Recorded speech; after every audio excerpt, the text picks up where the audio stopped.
안녕하세요. 이병준 강사입니다. 자, 저희가 이번에 배워볼 내용은 뭐냐면요. 심장질환 완전 정복, 심장질환으로 계약받는 메디컬 RP라고 해가지고 저희가 이번 FP 파트너즈에서 3대 질병 이제 정리하는 이 시리즈물을 만들었어요. 그래서 총 6차 시에 걸쳐서 첫 번째, 두 번째는 뇌혈관 질환에 대해서 알려드렸고, 세 번째, 그리고 이번에 네 번째 시간에 대해서 심장질환에 대해서 한번 알려드리는 시간을 조금 가질 겁니다. 자, 그래서 우리 팀장님들 요거 꼭 기억하셔야 됩니다. 우리가 공부하는 이유는 뭐냐면 상담 잘해서 계약 많이 받으려고 하는 거예요. 그죠? 우리 보험 설계사니까 이거 절대로 본분에 잊지 마시고, 자, 우리가 상담을 할 때 조금 더 이런 내용 저런 내용 많이 섞으면 좋겠지만, 그래서 고객님한테 조금 더 가깝게 느껴지고 현장감 있는 RP를 전달하는 게 굉장히 좋은데, 그런 전문가스러운 RP 뭐 어려운 거 별거 없어요. 근데 이런 거 이 포인트는 꼭 있는 거, 이거는 꼭 기억하셔야 될 것 같아요. 똑같은 얘기를 하더라도 고객한테 조금 더 리얼하고 좀 내가 이럴 수도 있겠구나, 조금 와닿을 수 있게끔 설명하는 게 굉장히 중요하거든요. 그래서 우리가 똑같은 뇌경색을 설명을 하더라도 뇌경색은 혈관이 막혀가지고 쓰러지면 뇌경색이에요, 이렇게 설명하는 것도 굉장히 훌륭하고 좋겠지만, 뭐 조금 더 고지혈증과 당뇨라는 질병이 내막과 중막하가 쌓이게 되면서 사람이 기절을 할 수도 있고, 그것 때문에 손떨림이라든지 저림이라든지 아니면 언어마비라든지 풍이라든지 이런 질병이 발생을 할 수가 있는데, 이런 질병을 치료하지 않으면 뇌에 혈액 공급이 안 되기 때문에 뇌에 손상이 발생을 할 수가 있고, 이런 식으로 조금 더 고객한테 좀 와닿을 수 있게끔 이렇게 설명을 하는 게 그냥 현장감 살아있는 전문가스러운 RP라는 거. 그래서 제가 하는 말 한마디 한마디 꼭 흘려듣지 마시고 공부하시고 노트에 필기하셨다가 그대로 고객님한테 얘기하는 거 꼭 약속을 해보는 겁니다. 이렇게 하면 업적 분명히 올라갈 겁니다. 자, 시작을 해보도록 하겠습니다. 첫 번째 볼 거는 뭐냐면 바로 협심증이라는 질병에 대한 치료법을 공부를 할 겁니다. 자, 치료법을 공부를 할 때는 크게 약물 치료와 수술적 치료 두 가지로 분류를 한다고 했었는데요. 협심증이라는 질병은 뭐냐면 혈액으로 공급하는 관상동맥이 고지혈증과 당뇨라는 질병 때문에 혈관이 이렇게 좁아지고 있는 상태를 바로 협심증이라고 얘기를 했었습니다. 그래서 이 협심증에는 가장 큰 요인을 차지하는 게 바로 여기 보이는 고지혈증, 즉 LDL 콜레스테롤. 우리 건강검진 결과표를 활용한 메디컬 RP 강의 기억나시나요? 안 보신 분들은 FP 파트너즈에서 이제 검색해서 꼭 봐보세요. 그때 제가 다 풀어놨어요. LDL 콜레스테롤, 나쁜 콜레스테롤이 가장 큰 이제 요인을 차지하기 때문에 나쁜 콜레스테롤 수치를 낮을 수 있는 고지혈증 치료제를 좀 많이 처방을 하기도 하고요. 그리고 두 번째, 뇌경색이랑 조금 다르게 우리 이 관상동맥에 칼슘 억제제를 쓸 때가 생각보다 되게 많아요. 그 이유가 뭐냐면 칼슘이 이렇게 관상동맥에 여기 중간중간 이렇게 쌓이는 겁니다. 이것들 때문에 협심증이나 급성심근경색증이 실제로 많이 일어나기 때문에 이 심장은 칼슘에 되게 민감하거든요. 그래서 칼슘, 이 석회물질이 낄 수 있는 걸 애초에 방지하는 칼슘 억제제 또는 베타 차단제, 이런 약물을 좀 많이 쓰시게 될 거다라는 거 꼭 기억을 하시면 됩니다. 자, 그리고 수술적 치료는 우리 한 번쯤 들어보셨을 풍선확장술이나 또는 스텐트 삽입술, 이런 수술을 좀 많이 하시게 될 거예요. 자, 그런데 풍선확장술 다들 들어는 보셨지만 실제로 의료기구가 어떻게 생겼거나 실제로 하는 거 보신 적 없으시죠? 그거 지금부터 보여드려 보도록 할게요. 자, 여기 부분이나 여기 부분 보이시죠? 이렇게 굉장히 얇은 혈관 카테터가 이렇게 들어가는데 여기 끝에는요, 이 풍선이 이렇게 구겨져 있어요. 이렇게 말려 있는 거죠. 그래서 이 부분이 굉장히 얇게 되어 있는데, 이 카테터가 원하는 부분에 들어간 다음에 공기를 주입하는 버튼을 이렇게 탁 돌리잖아요. 그러면 여기에 순간적으로 공기가 들어가면서 애초에 이렇게 말려있던 풍선 부분이 이렇게 펴져버리는 거예요. 그래서 원래는 이 얇은 카테터 이거 보이시죠? 여기에 이렇게 풍선이 이렇게 쌓여져 있다가 바람을 넣게 되면 이렇게 부풀어 버리면서 좁아진 이 관상동맥이나 혈관을 이렇게 넓혀주는 수술을 바로 우리는 풍선확장술이라는 시술이라고 하는 겁니다. 그래서 이거 한 번쯤 보고 있으시면 나중에 상담할 때 고객님이 얘기했을 때 내가 그때 봤던 거 기억나면서 당황하지 않으면서 그거 하셨구나, 이렇게 쉽게 응대가 되실 수가 있을 겁니다. 그래서 풍선확장술 실제로 어떻게 생겼는지 제가 한번 보여드렸고요. 두 번째는 뭐냐면 바로 스텐트 삽입술이란 걸 가장 많이 하시게 되시는 거죠. 그래서 이 스텐트 삽입술은 뭐냐면요, 자, 이렇게 그물망처럼 생긴 크롬으로 만들어진 스텐트가 이 좁아진 혈관에 이렇게 박혀 있는 거예요. 그러면서 여기가 좁아지는 것들을 이제 막아주는 거죠. 이 크롬 덩어리는 그냥 쇳덩어리 무식하게 쇳덩어리만 받고 끝나는 게 아니라요. 이게 약품을 머금고 있어가지고 이 스텐트가 들어간 다음에 여기서 약품이 흘러나오면서 이 부분에 다시 한번 이제 관상동맥이 좁아지거나 아니면 혈전 덩어리가 생기는 걸 막아주는 약품이 흘러나오게 되어 있어요. 그래서 이 스텐트를 넣어주는 게 바로 스텐트 삽입술이라고 하는 거구나 라고 쉽게 기억을 하시면 됩니다.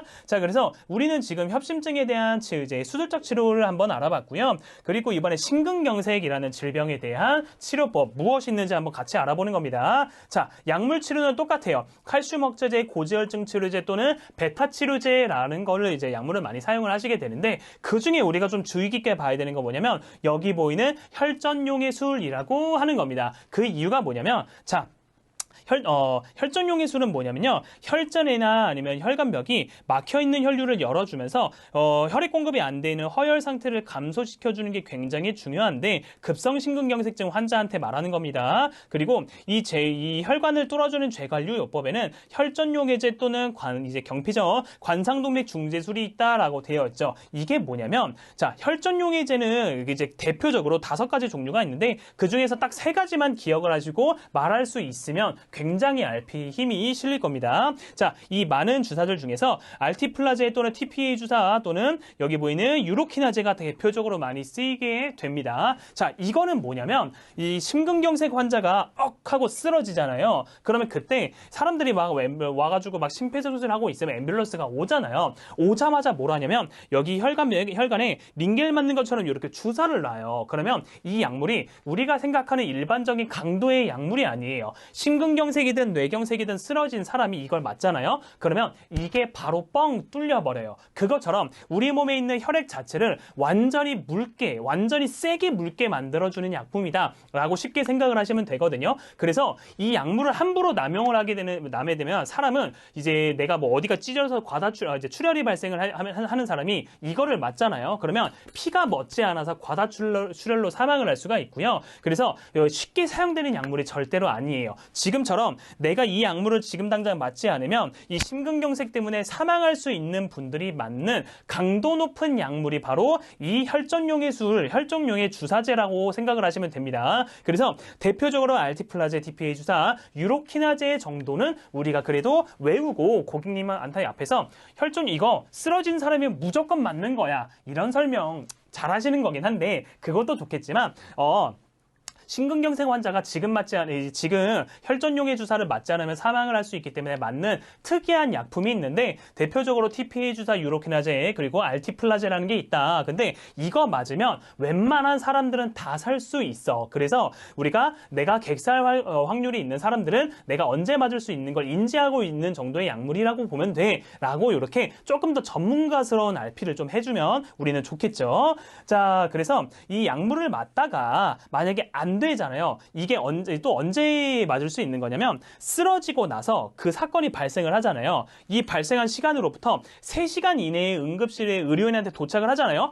그러면 혈전용의 주사 맞을 수가 있어요. 근데 이게 만약에 3시간 이내에 도착을 못 하잖아요. 3시간 반 넘어서 도착을 하잖아요. 그러면 그때는 이 혈전용의 수를 해도 의미가 없다라고 봐요. 그래서 그때는 뭐냐면 그때 관상동맥 중재술이라는 수술적 치료를 하시게 될 거다라고 쉽게 기억을 하시면 됩니다. 자, 그래서 이 수술적 치료에는 뭐 풍선합장술이나 스텐트 삽술 이런 것도 많이 하기는 하지만 여기서 관상동맥 중재술이나 우회술이라는 수술을 좀 많이 하시게 될 겁니다. 이게 조금은 다르다라고 보시면 됩니다. 그 이유가 뭐냐면 협심증은 1%에서 99%까지 막힌 걸 우리는 협심증이라고 얘기를 했었어요. 그리고 급성심근경색증은 의학적으로 완전히 100%가 막혀야지 급성심근경색증으로 진단을 하는데 자, 지금 사진 하나 보여드릴 건데 이거 조금 징그럽습니다. 징그러운 거 잘 못 보시는 분들은 이렇게 실눈 한번 떠주시면 좋을 것 같고요. 자, 이게 뭐냐면 급성심근경색증으로 오신 분들의 혈관을 이렇게 단면으로 이제 이렇게 포르말린 용액에 넣어서 이렇게 만든 거예요. 자, 지금 딱 보면 혈관 안에 이렇게 좀 뚫린 부분이 있어요, 없어요? 요거는 이 뚫린 게 아니고 처음에 이제 쓰러지고 나서 해부를 했을 때이기 때문에 예전에는 더 많이 퍼져 있다가 지금 좀 쪼그란든 상태라서 이 구멍이 보이는 거고요. 그거 아니고 이거 완전히 100% 막혔을 때를 얘기를 하는 거예요. 그래서 우리가 심근경색 환자는요, 완전히 100% 막혔을 때를 얘기하는 거기 때문에 우리가 협심증처럼 협심증이나 스텐트나 풍선 확장술이 쉽게, 풍선이 이제 의료기구들이 쉽게 들어갈 수가 없어요. 그래서 이분들은 스텐트 서비스를 하더라도 어떻게 해야 되냐면, 이렇게 보이는 것처럼 가이드와이어라고 좀 많이 부르거든요. 이렇게 의료기기라고 이제 의료기기가 있는데, 여기 끝에가 드릴처럼 생겼어요. 얘네가 이 관상동맥 안쪽을 여기를 파고 들어가서 여기를 드릴로 이렇게 뚫어주는 겁니다. 이렇게 뚫어주고 여기 이런 피떡이라든지 이런 덕지덕지 넓혀 있는 거를 다 제거를 한 다음에 거기에 스텐트를 받게 하는 게 바로 이 관상동맥 중재술이다라고 쉽게 생각을 하시면 되세요. 그래서 우리가 일반적인 협심증은 보통 20% 30% 막혔을 때 뭐 스텐트 많이 박으시잖아요. 스텐트 박는 거 어렵지 않은데 급성 심근경색증 환자들은 완전히 100% 막혀버린 상태에서 스텐트를 박을 수가 없기 때문에 이렇게 혈관을 뚫어주는 추가적인 수술을 하시게 될 거다라고 쉽게 생각을 하시면 되는 겁니다. 자, 그래서 이 시술을 보통은 통틀어서 관상동맥 중재술이라고 얘기를 하는데 이게 사실은 어감이 쉽게 잘 안 붙잖아요. 자, 이 중재가 뭐 말린다 이런 걸 뜻하는 게 아니라 이거예요. 자, 혈관이 아예 막혀버렸잖아요. 근데 이 지금 혈액 공급이 안 되고 있는 혈관과 혈액 공급이 계속해서 되고 있는 혈관이랑 만나게 해준다라고 해서 이 관상동맥의 끝에 부분을 만나게 해준다라고 해서 관상동맥 중재술이라고 부르는 겁니다. 그래서 심근경색 환자들은 드릴 모양으로 관상동맥을 뚫어준 다음에 협심증을 박아주는 관상동맥 중재술, 요거 꼭 기억을 하시면 되시고요. 자, 내가 아까 뇌경색 환자들이 선천적인 혈관을 고쳐서 쓸 수 있으면 굉장히 좋겠지만 선천적인 혈관을 고쳐서 못 쓰는 경우가 있다라고도 얘기를 했었어요. 심장의 관상동맥 또한 똑같습니다.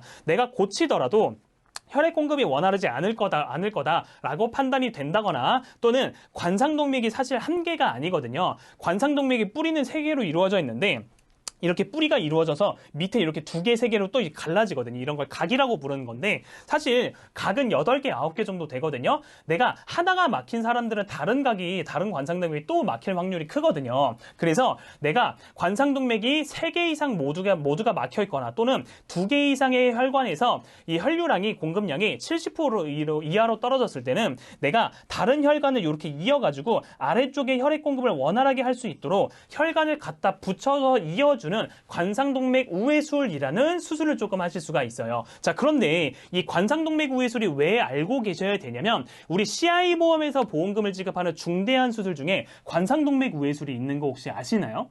이게 그만큼 빡센 수술이다라고 쉽게 생각을 하시면 됩니다. 자, 그래서 이 관상동맥 우회술은 내가 일반적으로 하는 관상동맥 중재술이랑은 다르게 선천적인 혈관으로는 정상적인 혈액 공급을 기대할 수 없으니 이렇게 인공적으로 혈관을 이어주거나 다른 혈관을 가져와서 붙여주는 수술을 우리는 관상동맥 우회술이라고 하는구나. 요거 꼭 기억을 해주시면 됩니다. 자, 지금 제가 심장질환으로 수술하시는 분들의 특징 하나, 꿀팁을 하나 드릴 거예요. 그래서 이거를 알고 계시면 우리가 영업에 조금 잘 활용을 할 수가 있습니다. 자, 이거는 뭐냐면 재협착음, 그러니까 한번 협착이 발생을 해서 스텐트 서비스를 했는데 거기서 재협착, 다시 한번 협착이 발생을 한 거죠. 그게 130사건 중에서 57건에서 재협착이 발생을 했대요. 그래서 재협착률은 다시 재발할 확률은 42%가 넘는다라고 되어 있죠. 자, 스텐트 재협착률은요 13%에서 61%까지 다양하게 나타나지만 보통 30%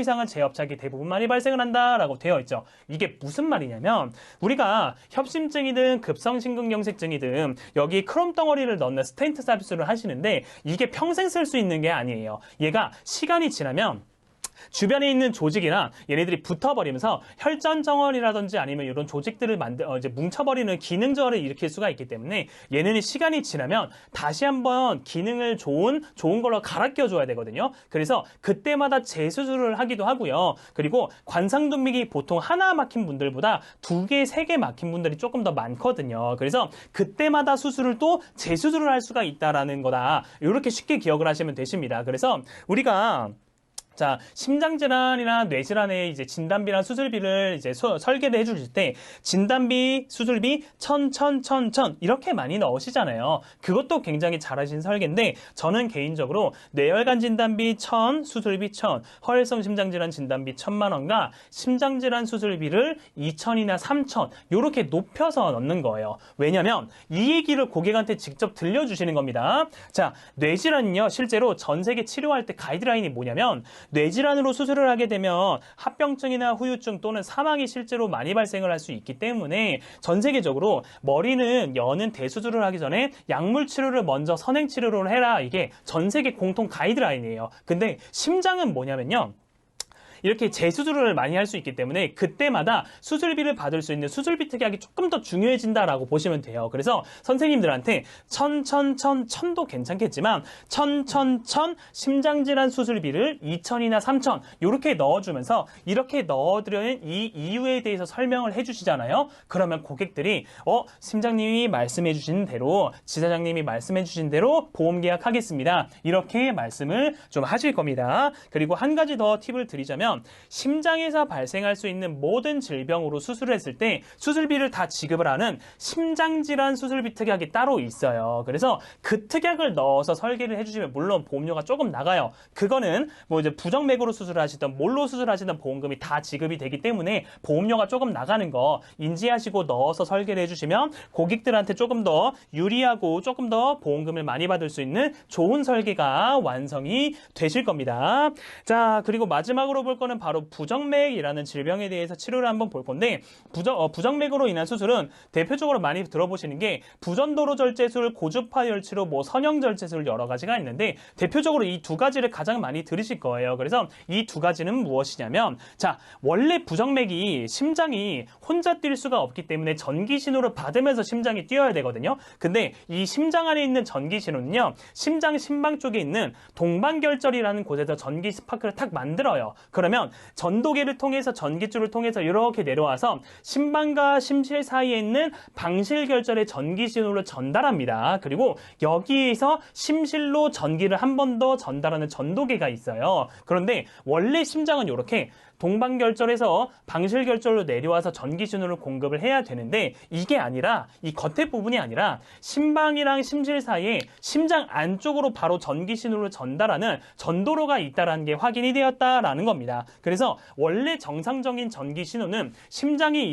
있으면 겉에 부분에 동방결절, 전도계, 방실결절, 전도계 이렇게 해서 전기 신호를 다이렉트로 줘야 되는 건데 이게 아니라 심방 안쪽에서 심질 안쪽으로 다이렉트로 전기 신호를 전달을 하기 때문에 정상적인 심박보다 조금 더 심장이 조금 더 일찍 뛰게 되는 이런 빅맥 같은 게 많이 발생을 한다라는 겁니다. 그래서 이렇게 치료가 필요할 때는 있어서는 안 되는 부전도로를 제거해주는 부전도로 절제술이라든지 고주파열치로 많이 들어보셨을 건데 고주파로 이렇게 찢지잖아요. 그게 뭘 찢는 거냐면 이 부전도로 찢어가지고 기능 떨어뜨리기 위해서 없애버리는 거예요. 그래서 이 부전도로를 제거해주는 수술적 치료를 많이 하실 수가 있겠구나. 요거 꼭 기억을 하시면 되는 겁니다. 그러면서 우리는 심장질환 수술비 특약을 넣어주면서 선생님 우리가 협심증으로 인해서는 급성심근경색증으로 스텐트 삽입술을 많이 들어보셨을 거예요. 근데 그것뿐만 아니라 관상동맥 중재술이라든지 우회술 같은 수술 같은 것도 생각보다 많이 하시게 될 거고요. 그리고 끝이 아니라 부정맥으로 인해서 부전도로 절제술이나 고주파열치료 이런 수술도 많이 하시게 될 텐데요. 지금 넣어드린 이 심장질환 수술비 같은 경우에는 선생님이 심장에서 어떤 질병으로 발생을 하고 어떤 수술을 하더라도 보험금을 다 지급해 드릴 겁니다. 그거 제가 넣어드렸어요. 이런 식으로 상담을 해주신다면 고객이 우리 팀장님들 보험 설계 잘 따라오실 거라고 저는 확신합니다. 왜냐면 제가 여러 번 경험을 했기 때문에. 자, 그래서 우리는 지금 심장에서 발생할 수 있는 협심증, 급성심근경색증, 부정맥에 대한 치료법들은 무엇이 있는지 한번 우리는 알아봤고요. 자, 이거 기억나시죠? 제가 뇌질환 두 번째 시간 때 설명드렸던 건데 산정특례요. 여기 보게 되면 별표 2에 해당하는 심장질환 환자가 수술을 했을 때 최대 30일까지 산정특례를 적용을 해주겠다라고 되어 있죠. 그래서 제가 올해 4월 달에 심근경색으로 수술하신 분들 4분을 청구를 했거든요. 근데 그 중에서 가장 많이 의료비가 나오신 분이 원래는 3,500만 원이 나왔었어요. 근데